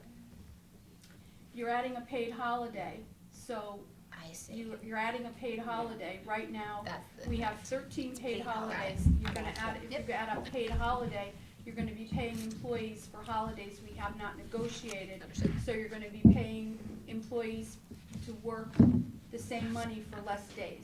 So Thank there's you, a Carol. financial impact. Got it. Mr. Chairman, Yes. can we all agree now that we can take one day in August, August 31st, and grab one more day? Because that's a Monday, Makes sense to me. right? It's a Monday, and they're starting school on a Tuesday. Is there a No, they're starting- consensus to? Well, You're starting school on a Tuesday, the 1st. Why Oh. not start on Monday, the 31st? why don't we put that into the pot of suggestions and see what that looks like? Can we do Um, that? I mean, just Point of eliminate something. information is Yes. the teacher workday is contractually guaranteed, correct? They would move to the 20th. They would move So to you the just move it into 26th. the week before? Okay. Well, they would move one Yeah, day I'd have to before. shift everything back. Okay, I agree with Yeah, Mr. we Fitzgerald. then. talked to the teachers. yes, Yeah, They okay. won't change that because that's the weekend. right. The weekend, Nothing is easy. Okay, so, yes, Brett, make your brief not like comment. that. just grab a day where you I get it. just wanted to add, Madam Chair, And I'm restating the obvious, and that's in my contract, to restate the obvious. No calendar is going to be perfect. Yes. So no matter what we come up with, the board will be asked to vote on a calendar that will have some things you like and some things you don't. And so I think the idea of Ken producing several variations and then having a discussion at policy will give you the option to look at some different variations and then tweak it, and then next month, hopefully, you'll be ready to vote. Yeah, I just have one comment to make. Yes. If we don't know the impact of those negotiations, we won't be able to vote on an extra holiday. We need to know that. We'll need to know that by the next. Well, we can talk about, at policy. At policy. What, We could make it like we could make it like election day, yeah, where staff comes to work. and students know. And if they want to take the day off, they'd have to use an accrual, so we can talk about yeah. what that looks like. As long Yeah. as there's a workaround. Yes, During there's policy, a absolutely. workaround. yeah, during policy, we'll present the options Yeah. of what it could look like and the various options relative to the contract. Okay? All right. Okay. Before you move on, I just had a question, comment, suggestion for the superintendent. I've been thinking, you and I are now the only teachers on the board. There are a lot of people, new people without educational background. And there are so many things going on in the system that I think a lot of people on the board aren't familiar with. So maybe if we could have a series of presentations, as we've had presentations in the past and we've heard them, on things like some of our college level courses, our AP courses, the School of Innovation, the various transition programs we have between moving kids from school to school. Well, wouldn't they be best to be at teaching and learning? Either or, I'm just thinking to Because hit all the we new don't want people, these 'cause- meetings to go yeah. on till 10 o'clock, so, right, Mrs. Luther? And so, I mean, I think that for consideration, Amy, if you would take note of that so that we could get suggestions to Amy, and because she will be meeting with Ken and Vicki and Gabby, and maybe we can include some of those presentations. And anybody that would like to see them will just, hopefully they'll be able to attend that meeting. Okay? And if you think it's. Just put it out there, yeah, because there's so much going on that we're aware of, but. We're trying to keep the without meetings exposure. at a minimum. Okay? All right, so, are you done? Yes. Okay. Our next item, number 7.2, approve field trips for your information only. The Junior Statesmen of America Regional Conference, Washington DC, February 6th through 9th. I just had a question about that form. There was no approximate cost. Yeah, the cost is something that typically falls within a range. I can get you that information, Okay. but I just, it's similar to what the cost was last year. how much? Yeah, as I said, I'll get you Okay. that information. I think it was around 1,500. Okay. Did your son go? Okay. Yeah, there's, I'm sure Ken has some information. Yes. I think that Not necessarily the cost, pay but like a little bit now. the and reason then why pay it's a not little this bit form is because this form is, they're asking other permission if they can move forward with the trip. Okay. So once they get the permission. Oh, so then this they- is a new form then? Yes, Okay. that's a form It's 4 asking days. permission It's 4 if they can, days. because they need to get 4 days. permission, because it's an out-of-state field trip. Okay. So they're asking permission if Yeah, they can 4 days. move forward with it. Once they're granted permission, then they would start. They do adjusting fundraising. Okay, Yes. all right, thank And we you. can get that information. Thank you, because this is a new Because form. after today, Okay. if you're, And we not don't, punished. I'm not on any Okay. holidays. Item number 8, item A, consideration of the board to approve the request of Shelton High School Wrestling Parent Booster Club to conduct fundraising activities during the 2019-2020 session. So moved. Second. Any discussion? No? All in favor? Aye. Opposed? Okay. Passed. B, consideration of the board to approve the request of Shelton FLL, First Lego League, to conduct fundraising activities to offset the costs associated with the Predators team's participation in the World Festival Tournament in Detroit in April 2020. So moved. Second. Okay, any discussion? All in favor? Congratulations. Congratulations. Right. Yes, Yes. congratulations. Okay, all in favor? Aye. Okay, comments by me. All right. Well, I did write up a little comment here. In reflecting about this journey as the board chair and working with 6 new members of the board, I've realized that we are near the end of the year and we survived. We survived a primary, an election, and having to make some difficult but necessary decisions. It's nearly Christmas, and I think we have a lot to be grateful for. We've been supported by our families, and we've been proven to be strong in our beliefs and are prepared to do the job we were elected to do. I feel confident that we will survive as a working team and do what is best for our children, their parents, our taxpayers, and our employees of the Board of Education. I'm also hopeful. I'm hopeful about looking ahead to new beginnings, planning the future of educational pathways, resolutions to make Shelton schools stronger, and nurturing creativity and resourceful ideas from those who work with our students each day. We need to accentuate the positive and eliminate the negative, for, as the song goes. Many of you don't even know that song, you know it. There are many positives to be found in our schools, certainly far more than the negatives that seem to cloud them. Our 4 schools of distinction and 2 that were a point or 2 away from recognition, the robotics and Legos competitions and the successes they certainly can boast about, our athletic teams that consistently perform well, and the students who academically achieve, earning accolades in their studies, are just to name a few. Finally, I'm wishful. My wish for everyone is a safe, healthy, and peaceful holiday in whatever way you celebrate, and a new year that will bring us many blessings. Thank you. Thank you. Thank you. Thank you. Thank you. Okay. Reports of standing committees. Teaching and Learning Committee. We did not meet. Our meeting is? Our meeting is in January, Ken, 14th. Yes, thank you. We canceled it, and I had an informal meeting with Ken and curriculum as well as Kathy, trying to prepare for the January meeting so that we don't lose the month. So we will be on track for the January meeting for some presentations. Okay, thank you. Do you want to make Sure. the adjustment of time so everyone's aware of it? Oh, Instead yes. of 4, it's going to be 4:30 now. Correct. 4:30. Thank you. Yes. The time. I knew some people would be very happy. That's your Christmas. 4:30 to 5:30. Okay. Finance. Finance Committee? Finance Committee met December 11th. We had a good discussion. We had a 2-part presentation.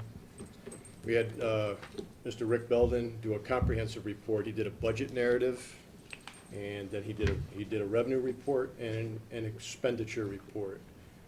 And at that time, it was given to us. It was a pretty comprehensive report. There's a lot of detail in it, a lot of explanation of all the different ways he goes about computing things, getting things organized, and so forth. So then at that point, after he gave his report in the 3 different areas, there was an extensive question and answer period from all members present. And I thought it was pretty beneficial to everybody here, because especially for the new members of the board, we learned a lot about what he does, how he accumulates all his data, and so forth. So that was pretty extensive. That was part of the last meeting's minutes, so that's all there for everybody to review. If I went into detail, we'd be here another 2.5 hours. I'll spare Ricky and everybody else. The bottom line is, it looks like Ricky's department coordinates pretty closely with Superintendent's office and Mr. Calhoun's office to make sure these schools are running very efficiently. Mr. Calhoun was present for a project report, and he gave us an overview of the schools and what he's doing, working in the schools as far as efficiencies, different systems, and it's clear that he coordinates pretty closely with finance. So that was a very collaborative effort, I thought, on both of their parts to provide us with information we needed. And the final thing is, Ricky's department is in the budget process, is now ongoing for the next couple of weeks, so we can get a handle on the budget. So that was pretty much it. And once again, all the information he provided was in last week's presentation. And your next meeting is? Our next meeting? I think the 14th, 13th? 14th. 14th? Well, 14th is teaching and learning. Okay, so it's the 15th, right? Question, do we have any dates, Mr. Belden, for budget workshops? No, I'll be working through the superintendent to get those out. I anticipate it'll be similar to last year, though. Sometime around Wednesdays? second, third week of January, several meetings leading up to the February 15th deadline. Sticking to Wednesdays primarily? I would defer to the board and the superintendent, but that seemed to work last year, so assuming that If that's what the follows. board wants, we'll make that work. Is Wednesdays, are Wednesdays good for, fine, oh, and what would we start, what time would we start? We started earlier, didn't we? Yeah. Like, did we start at 5:30, 6 5, o'clock. 5 or 6? This is for budget workshops. For budget workshops? So not the finance meeting. No, these are outside This of is that. separate for the, preparing the budget, Yeah. because, what's the date we have to get our budget in? The budget approved by the Board of Education is due to the City Finance Department on or before February 15th. February The 15th is a Saturday, Okay. so it would be the 14th. Happy Valentine's Day. This is the part of last meeting when they said you were lied to about the number of meetings you have to attend? Part of that. Yeah, the month of January, just kiss it goodbye. Okay. We'll be seeing a lot of each other. Onward to policy committee. So, Mr. Chairman. Oh, I'm could we- sorry. Could we clarify those dates so everybody's clear on that? Right. So we have that. What the dates? dates of those meetings. I think Mr. Belden's So- going to talk to the super, I'll coordinate that through the superintendent's office. So And that'll, he'll that'll set be them in the up. minutes when we And my clarify. understanding is that the board has, there's a consensus that Wednesdays, not alternate dates, not the finance committee meeting, but on other Wednesdays, that's a good day for people. And I think on finance, we doubled up we a doubled workshop up, with we did finance. double up, yes. Mhm. You can always call a new meeting, as you know, as we get into it. If you decide you need an extra meeting, then we'll have one. And snow days. And snow days. And we Oh, can- yes, we do, Snow snow dates. dates as well. We can telecommute to those meetings too, right? Madam Chair? Yes. Carol's looking at the calendar and made a very good point. January 1st is a Wednesday, so that, We're Oh, not that'll school lose us a that whole day. week. There aren't many ones. yeah. So then you have 4 Wednesdays left, but one of them is finance and one of them is a board meeting. Okay, We well, might have to juggle it. we might have to juggle, like, the finance, do one with the finance meeting and also do one before the board meeting, like if we have our board Start meeting at at 7, 6, start yeah. at 6 or something like I mean, that. at that point, I'm sorry, not to interrupt, but at that point, most of the finance committee discussion is about the budget. Right. And so that makes sense to sort of, Combine them. yeah. Okay. Good Easy job, enough. everybody. Easy enough. Yeah, Mr. Fitzgerald, are you finished? I am done. Thank you. I need a 3-hour delay. Policy? Did not- We have not yet met, but we were in teachers' negotiation, which Ms. Kilmartin and myself are both members of the policy committee along with the assistant superintendent. And so I think we talked about meeting in between because the negotiations was long, drawn out thing, so we have a whole night to Set the agenda. Is that correct? That's That is the way I correct. understood We'll be it. setting the agenda tomorrow. You got about 8 hours. Yeah, so we have a whole What time evening does to it start discuss. tomorrow? 4:30. Oh, are you being, That's, At 4:30 or that's 5? He wants us to come tomorrow, at you have 4:30. teacher The negotiations. the negotiation starts at 5, but Okay. You have to pre-meeting meet would begin at 5. Pre-meeting at 4:30, Mr. Rossetti. Okay. I don't have enough medication for this stuff. Okay, I see your present. I'll check your present. Bring a We're gonna lot see of what water. Norman sent you. Unfinished business? Oh, what about Seth? Oh, that's me. Until you. Well, I talked to Barbara Pace, Mhm. and I talked to Chip tonight. Seth meets the first Thursday of every month, and except January, it's the second Thursday, and it's 3 to 5. Right. He did say they could keep me in the loop via sending me minutes and stuff if someone can't go in my place. Okay. But I'll pick it up they don't meet in the summer, so I can pick up in September. So Okay, if you great. can make it, otherwise they're gonna send me minutes and stuff, so I can report out what's Well, going on. I'm going to try to make it. You know, and if I can't, I'll let them know so they can send them Yeah. in to you.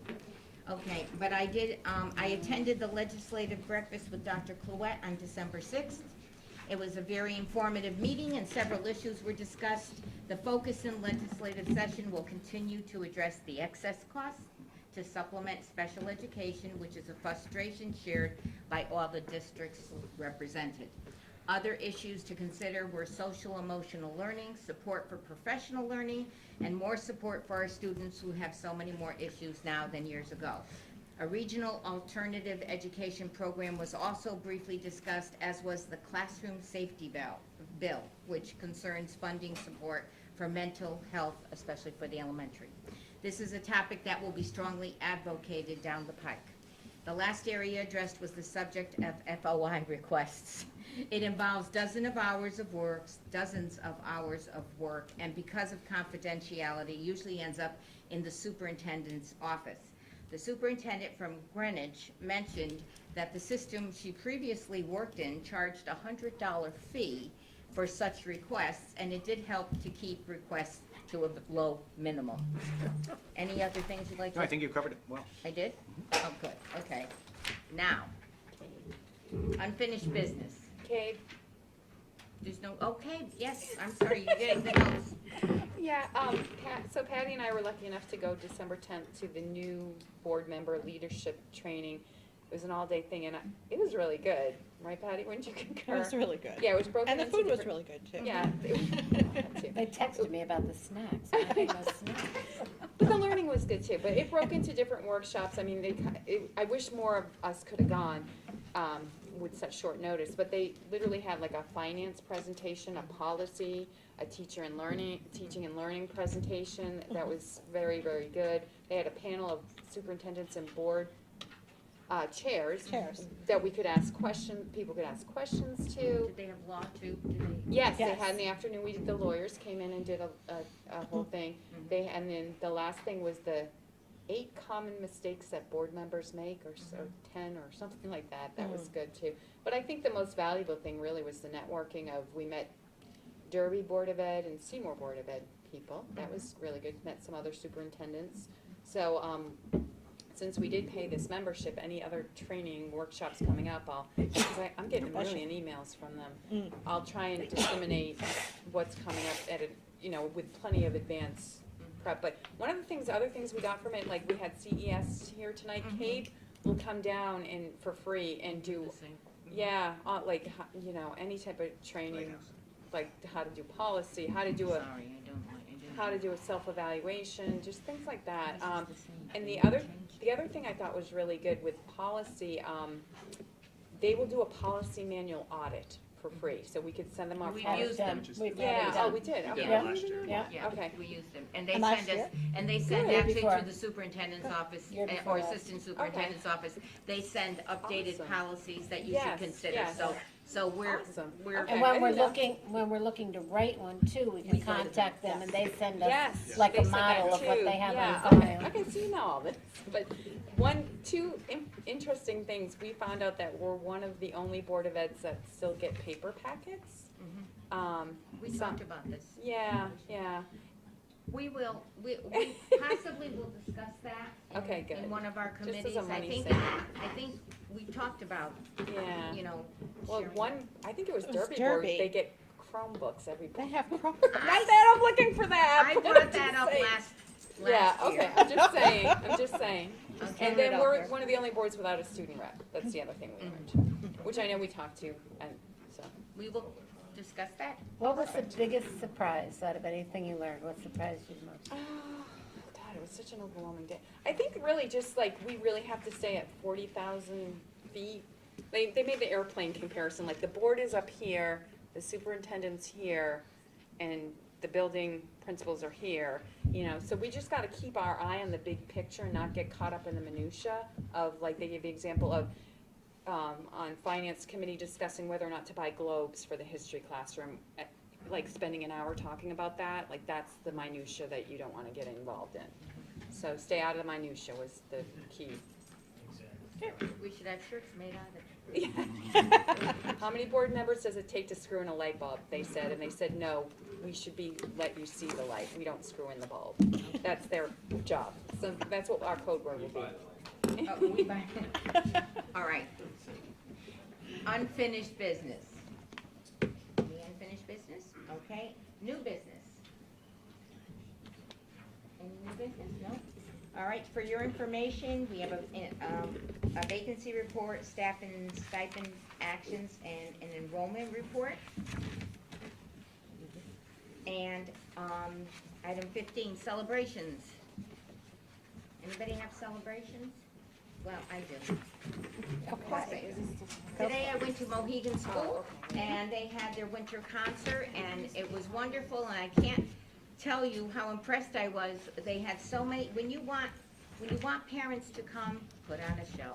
Because they come and they just love, and the kids were so wonderful, so well behaved. Kudos to Mrs. Santilli and her staff and the children and Miss Daddio, who did a wonderful job.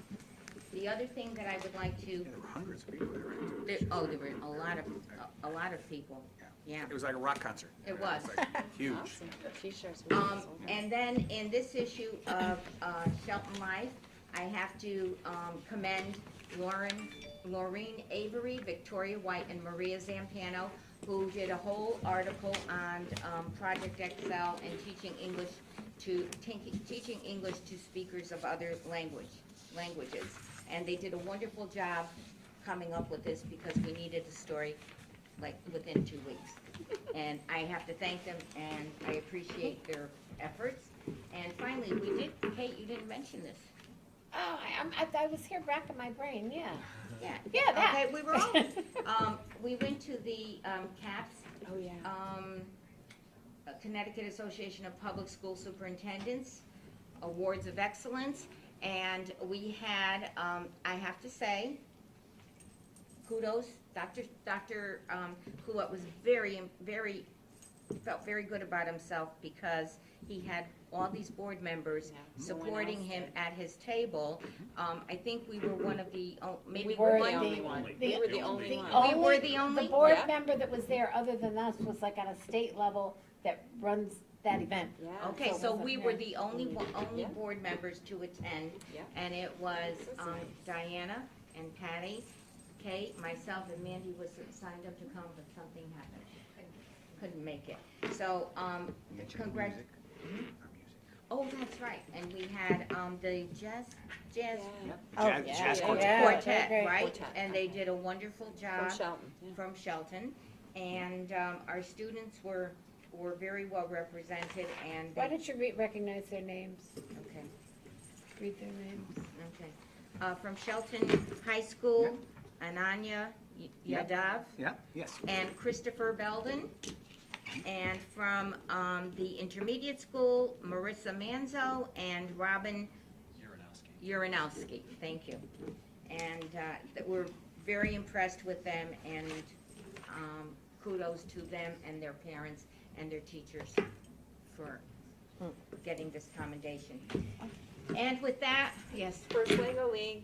Oh my gosh. Well, Yeah, that's right. Yeah. I knew there was something else I went to. Yeah, Okay, so a couple of us went, and so I'm grateful that Mrs. Piccolo and Mrs. Deshawn are my guide that day, but it was super impressive, and to have our kids come in first and second and go to Detroit to represent us on behalf of the state is In the world. the world. As I said, there are so many good things happening, Yes. and we need to accentuate the positive and let that cloud go away over the negative, because there's so many more things that are happening that say what Shelton is than what We're not. the minutia. I got to First Lego League just in time to see, I can't remember the team that's going to Detroit, I should look at it. Predators, to see them compete, and that was really cool. My timing was perfect. And with that, yes. If I could just add something before we end, because this is our second meeting as a new board, and our first one was, had some fireworks, and so missed it the first time around, but I didn't want to miss the opportunity a second time to just, as one of the few incumbent members of the board, to welcome all of the new members. I've gotten a chance, just in the brief period that we've all been together, to get to know some of you better. I look forward to getting to know all of you better. And I just want to echo your sentiments that I am hopeful, and I do appreciate the different perspectives that everyone brings to the table and your different knowledge, and looking forward to working with all of you. We do, Welcome. We do have, and that's, I have to say, we have so many new people on the board, but when you look at all that they have to offer and their areas of expertise, we really have a lot of ground covered with that area. So with that, I went to adaptations too, that was phenomenal. Oh, thank Yeah. With his daughter in it. Adaptations. Thank Oh, you very yes, much. adaptations. Yeah, I put it here, so I Oh, yes, figured- I forgot to say it. Sorry. All right, well, with that, we are adjourned.